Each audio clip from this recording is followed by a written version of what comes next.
Patrick Jagou, Sentier d'auteur, la Jagou d'émissions littéraires, produite en partenariat avec la Société des auteurs savoyards. Aujourd'hui, j'ai le plaisir d'accueillir Fred Mansour. Fred Mansour, où êtes-vous né? Êtes-vous savoyard? Alors non, moi malheureusement je n'ai pas le privilège d'être savoyard. Je suis né en Alsace à Strasbourg et je me suis expatrié à Grenoble depuis maintenant un peu plus de 20 ans, donc quand même je connais un petit peu de la région. Et maintenant j'essaie de vivre de mes bouquins, de la BD, du comics. Fred Mansour, vous faites de la BD, vous faites du comics. Pouvez-vous nous expliquer dans quelles circonstances vous avez commencé ce type d'activité ? Oui, alors moi je suis un grand fan de BD française. J'ai bien sûr comme tout le monde lu les Astérix, les Tintins. J'ai été très fan de Gottlieb.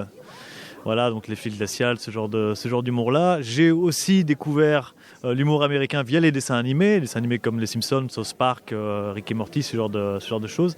Et donc cet univers m'a inspiré en fait, et j'ai voulu mélanger un petit peu les genres. C'est ce qui a fait un comics français, qui s'appelle Overkiller et que je fais aujourd'hui. Fred Mansour, est-ce que vous voulez bien nous parler de cet ouvrage qui vient de sortir et qui s'appelle Overkiller et dont je comprends que c'est le tome 2? Oui, voilà, donc c'est notre deuxième tome.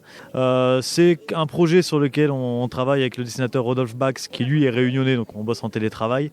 On travaille depuis quelques années. On a sorti le tome 1 sur Internet, ce qui nous a permis de nous faire connaître. Cette année, on a pu sortir le tome 2.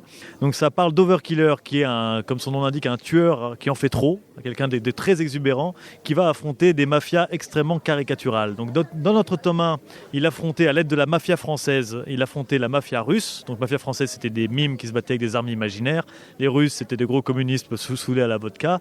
Donc c'était du stéréotype. On va vachement jouer avec le stéréotype.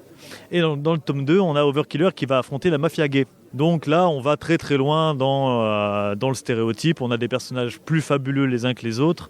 Et on se moque un petit peu comme le faisait... Enfin, on se moque pas réellement. On fait des clins d'œil comme le faisait le grand Goscinny à son époque quand Astérix parcourait la France.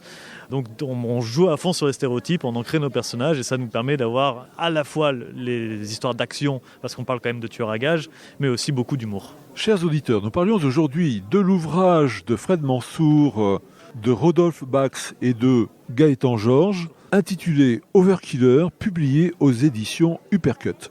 Fred Mansour, je vous remercie. Voilà, Sentier d'auteur, c'est fini pour aujourd'hui. Arvi les amis, et à la semaine prochaine si ça vous dit. Merci beaucoup, merci d'être venu nous voir.